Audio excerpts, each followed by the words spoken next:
اسے mid night stretch کہا جاتا ہے۔ روٹ 66 کا وہ بھولا ہوا 40 میل کا حصہ جو کنگ مین ایریزونا اور موہاوے کے کنارے کے درمیان واقع ہے، جہاں سڑک صرف اندھیری نہیں ہوتی بلکہ بدل جاتی ہے۔ ٹرک ڈرائیور اسے جانتے ہیں۔ رات کے مسافر اس کا ذکر سرگوشیوں میں کرتے ہیں اور سرکاری نقشے وہ بمشکل اس کا نام لیتے ہیں۔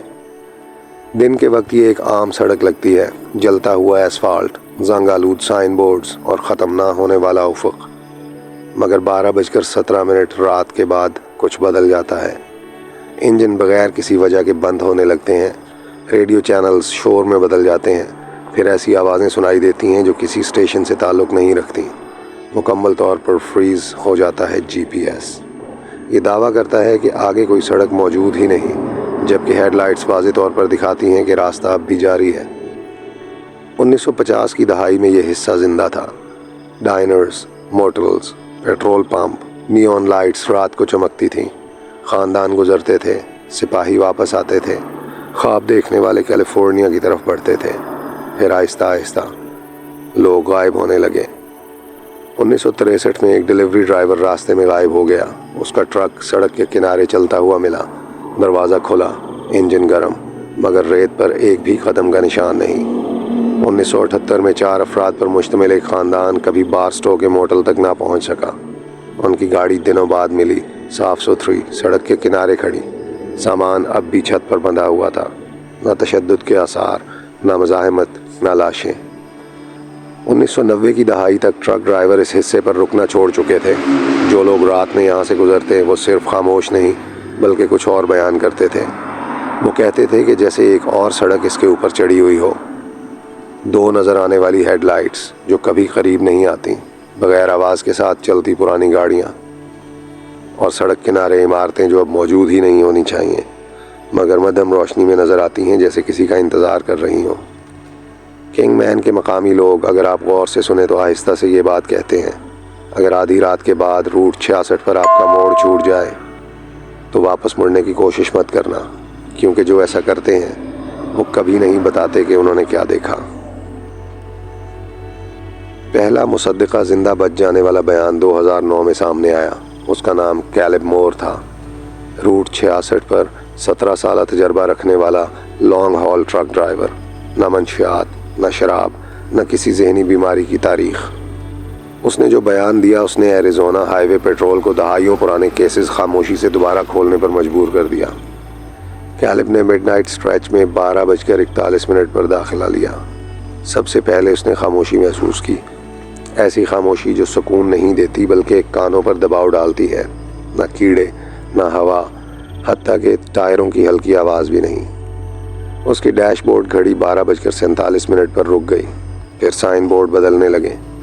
قصبوں اور فاصلوں کے بجائے ان پر دھاتی حروف میں جلے ہوئے الفاظ تھے: سیدھا چلتے رہو، پیچھے مت مڑو، تمہیں پہلے ہی دیکھا جا چکا ہے۔ کیلب نے اسے تھکن سمجھا جب تک اس نے دائیں جانب ایک ڈائنر نہ دیکھ لیا، پورا روشن، نیون سائن ہلکی سی بنبناہٹ کے ساتھ جل رہا تھا۔ پارکنگ میں 1940 اور 1950 کی گاڑیاں کھڑی تھیں۔ یہ ڈائنر 1972 میں منہدم ہو چکا تھا۔ کھڑکیوں سے اندر سائے نظر آ رہے تھے، لوگ ٹیبلز پر بیٹھے، سب کے سر ایک ساتھ اس کے ٹرک کی طرف مڑتے ہوئے۔ کچھ فوجی وردیوں میں تھے، کچھ ایسی پوشاکوں میں جو دہائیوں سے ناپید تھیں۔ اچانک اس کا ریڈیو خود بخود آن ہو گیا، نہ موسیقی، نہ شور، سانسوں کی آواز، آہستہ، قریب۔ جیسے ہی کیلب نے رفتار بڑھائی، ڈائنر کی تمام روشنیاں ایک لمحے میں بجھ گئیں، جیسے حقیقت کا سوئچ بند کر دیا گیا ہو۔ پیچھے دیکھنے پر وہاں صرف صحرا تھا۔ پھر ہیڈ لائٹس نظر آئیں، درجنوں، پیچھے، ساتھ، آگے، سب اس کی رفتار کے مطابق۔ ڈرائیور نظر نہیں آ رہے تھے، صرف خاکے، چہرے کی جگہ سائے۔ نہ کوئی آگے نکلا، نہ کوئی پیچھے ہٹا۔ 1:11 پر سڑک 2 حصوں میں بٹ گئی۔ یہ موڑ کسی نقشے پر موجود نہیں۔ جی پی ایس چیخ اٹھا، ایرر، لوکیشن ان نون، اور انجن بند ہو گیا۔ کیلب نے وہی کیا جس سے سب منع کرتے تھے۔ وہ ٹرک سے باہر نکلا۔ ہوا پرانی بو دے رہی تھی، جیسے دہائیوں سے بند کمروں میں جمع مٹی۔ ایسفالٹ گرم تھا، تقریباً زندہ۔ اندھیرے سے آوازیں آئیں، اس کا نام سرگوشیوں میں، نہ بلاتی ہوئی، نہ دھمکاتی، دعوت دیتی ہوئی۔ جب ٹرک خود بخود سٹارٹ دوبارہ ہوا، کیلب نے ایک لمحہ ضائع نہیں کیا۔ وہ سورج نکلنے تک گاڑی چلاتا رہا۔ بارسٹو کے قریب ایک ریسٹ سٹاپ پر وہ ٹوٹ گیا، بے قابو، روتا ہوا۔ بعد میں جب اس کی ڈیش کیم کی فوٹیج دیکھی گئی تو ایک چیز نے سب کو خاموش کر دیا۔ 19 منٹ تک کیلب کے ٹرک کا کوئی سایہ موجود نہیں تھا۔ کیلب مور کی رپورٹ کے بعد غائب ہونے کے واقعات رکے نہیں، وہ تیز ہو گئے۔ 2010 سے 2022 کے درمیان روٹ 66 کے اسی 40 میل حصے میں 13 افراد لاپتہ ہوئے، مختلف عمریں، مختلف گاڑیاں، ایک ہی وقت 12:30 سے 2 بجے کے درمیان۔